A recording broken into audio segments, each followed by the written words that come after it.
Alexis DeJoria rolling in next for Bandero Premium. And Toyota Rocket Phones made a solid run last night. 388 to come out here and open things up. And as Brian Loans had mentioned in the booth,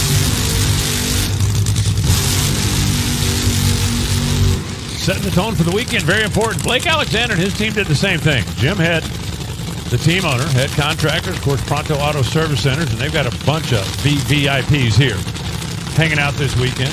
Joe and I talked earlier this week on his WFO radio, and I said, I think in Funny Car there are two things to watch. The first one being the point lead. Matt Hagan, Ron Capps battling it out who's going to get the extra points. The second one being, can Blake Alexander make his way in? Because they did not run all of the races. The only way that Pronto car gets into the countdown to the championship is to be in the top 10. Right now they're not, but they are 11.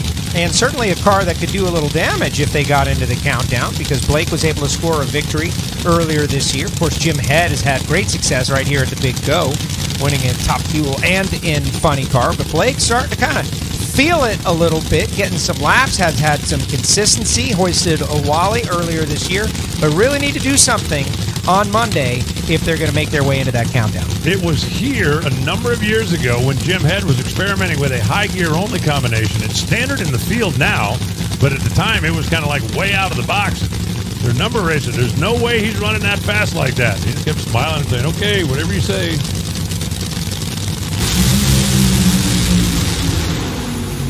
Alexis pulls the tire loose. How about a 398? Look at the guys on the starting line. 316 miles an hour. Well, if that don't make Jim Head smile, there's no pleasing him. Low ET of the session to this point, the only 3-second run. They ran a 393 last night, so he's going to stand on that and stay 7th. But on the hot racetrack, with only 4 cars left back here, right now, Jim Head's machine is the quickest funny car on a hot racetrack in Indianapolis.